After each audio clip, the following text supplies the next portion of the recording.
Hi, welcome to Kitchen Table Conversations. I'm Kjessie, And I'm Andre.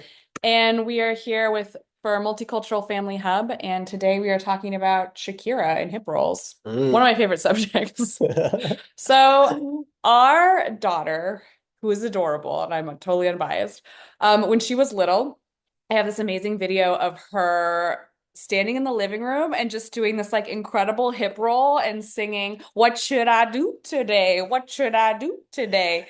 It's one I of think our she had to be favorites. like two or She was three. It was little with like these insane Shakira style hip we're rolls. like, hmm, And so, and we both like best eyebrows raised, yeah, right? Like yeah, nobody has taught her how to do yeah. this. Where did that Um, come from? and so diving into like over culture. So I grew up in a culture where that kind of hip rolling was a hardcore no-go. Like that is sinful. That is like you do not move your body like that. That is sexual. That is bad. Hop forward a few years. So that was like the story of like dance and how I grew up. And I got introduced to salsa dance in my 20s, and it just like I was like meant for it. This is like the one thing that I didn't have to work hard at, that my hips just work like that. Like I love it, and I felt the power in that movement. So luckily I had this like amazing experience with salsa and just like the power of movement and body, so that when our daughter was 2 years old doing the hip roll, I was like, yeah, and let it come out. And then last night, so she's been taking dance and she loves to move her body. And last night she's in the living room. The hip roll has only gotten better with time. Just like rocking it, doing the hip roll, which brought up Shakira. They know Shakira from Zootopia and the song Try Everything. So they like know a little bit about Shakira, but then Andre saw Well, Ruby's hip roll and was like, oh, Shakira, anyways. yeah, well, I saw her in this hip roll and I said, hey, I want to show you something. And the reason why Shakira came up is this goes back to the 2010 FIFA World Cup that took place in South Africa. And I happened to be in South Africa at that time. So I got to go to Ghana versus Australia World Cup game, which was just an amazing experience. But I got to actually be in and around the Southern African region as the World Cup was going on inside South Africa, which was just a cultural. I mean, if you love culture, everyone from all over the world is in South Africa at the same time, and everyone is showing up as their wild and crazy selves. But at that time, Shakira had done a song called Waka Waka, which was a huge hit, huge hit. And so something about her hip roll, I was like, hey, I want to show you this person and kind of how they move. So I pulled up my computer, and I showed my daughter and my sons the music video for that song, which is pretty much, it's not like a regular music videos. It pulls in a lot of countries, a lot of obviously World Cup players from all over the world, but the makeup of the dance team and the choreography is a lot of people of every different tone, every different nationality. Some people are, influential within the South African music scene, and the specific dance they're doing is very much this blend of, what would be rooted in African dance, rooted in Middle Eastern. It's like a very unique blend, and there's a lot of hip rolling. There's a lot of movement. It's not like your typical, let's say, choreographed dance number. And I had, until showing this video, I had actually, in my mind, I thought someone that danced like Shakira and someone that has gotten that big on a global scale, well, their roots of body movement must have obviously come from like a formal training.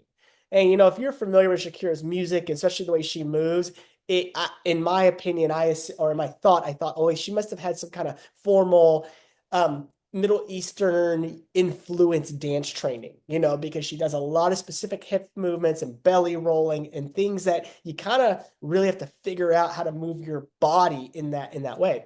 And so I found this interview she'd done a number of years back with ABC. And in the interview, they're asking her, I said, well, tell us about your dance upbringing. And she said in the interview, she said, I actually didn't have a formal dancing as a kid when I was really, really young. She said, the way I learned to move my body is because I was in this culture where outside people and kids were moving their bodies in this way. Kids were moving their dance was Their just everything. dance was everything. Yeah. People were like, if you wanted to be an elephant or a lion, you would just make your body go into that. If you wanted to be slow or you wanted to move like a stone, you'd use your body. So she said, dance for me was an expression of emotions. Mm. And she's like, so where I learned to first dance was this culture that I was in. And that for me, listening to that with my kids was a huge multicultural moment of like, it was the culture I was in that not just gave us permission to dance, but gave us permission to move our bodies in any way And express emotion. and express emotion that through way. a body. And, she goes on to say, like, for me, dance is another language to express emotions that we may not even have words for. So that was a huge kind of moment. It was a learning moment for me about what we learn from culture, and the things that we can learn from our culture can also be physical. I learned to dance from the environment I was in, and all of this even brings us back to, the most recent Super Bowl halftime performance with Kendrick Lamar that a lot of people are talking about.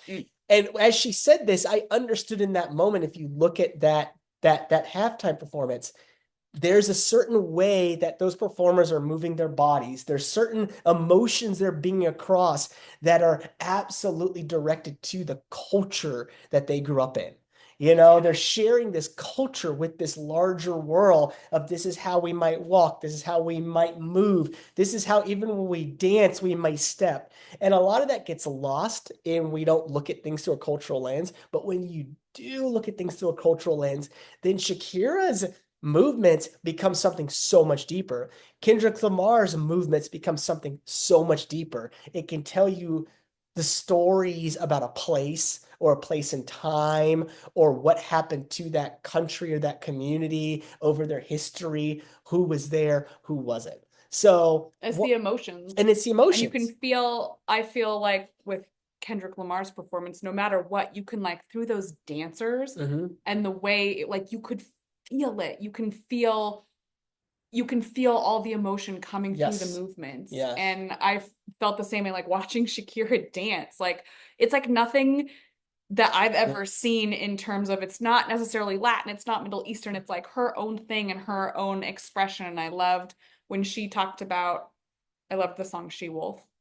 This is a throwback. But she talked about like you can become that thing. You can become a wolf, a lion, like just this incredible expression and moving as a vehicle to move emotions. I am so grateful for the role dances played like in my adult life.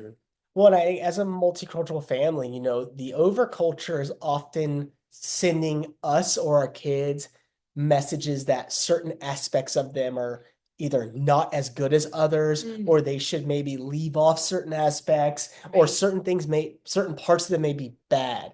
And what art does, art allows, especially multicultural families and multicultural kids, art is the vehicle where we can go, no, we're bringing all of it.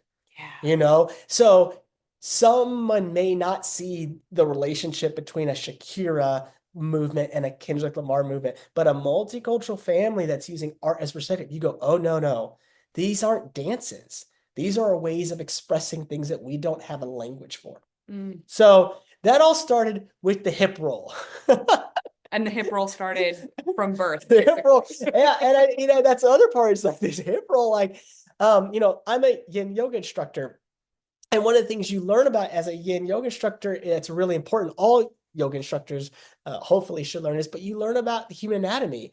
And specifically, you learn about bone structure, right? And how deep sockets and shallow sockets and how they connect in your hips, how they connect to the head of your femur bone. And that sometimes if you have a deep socket and a smaller femur bone, how it allows for movement and allows you to get range of motions that another person that has a shallow socket and a large femur bone, they may not be able to do. So all of this stuff is connected to also accepting who you are.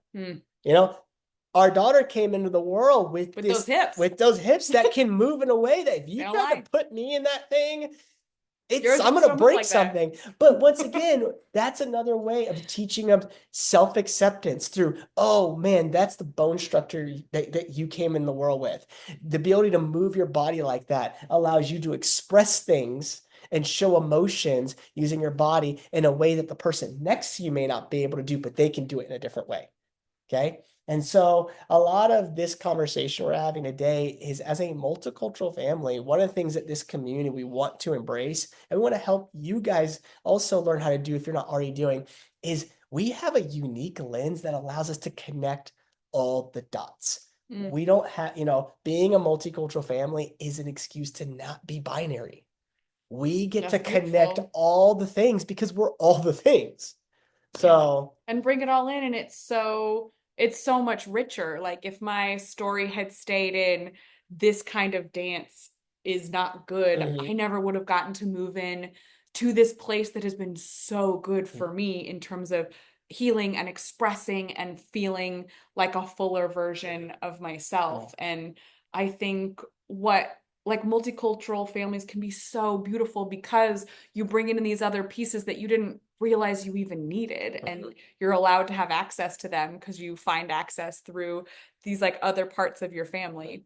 um Yeah. yeah. So we look forward to continuing, the perspective of, looking at things through a multicultural lens is something we're going to continue to explore in this community. We hope to do future workshops on that and also to create language around it and specific skills because it is a skill to be able to stop your mind from seeing thing as something and go, hold on, let me pull this out, take a meta view of it and connect it to all these parts of me. And everything becomes art that way. And it allows our daughter to keep hip rolling, keep expressing, keep learning all those body movements because man, there's so many beautiful things that can come through that art form. And so in the comments, tell us your Yeah. favorite Shakira song, or who moves you in terms of watching the way they express dance. Like what artists have you connected to, or what form of movement have you connected to that's kind of helped you put the pieces together? Add in there too. How do your hips feel these Mm. days? Have you moved them? Are they tight? Well, when's the last time you really thought about your hips as these incredible areas of the body that allow us to do things that are just sometimes unimaginable? All right. Cool. Thanks for joining us.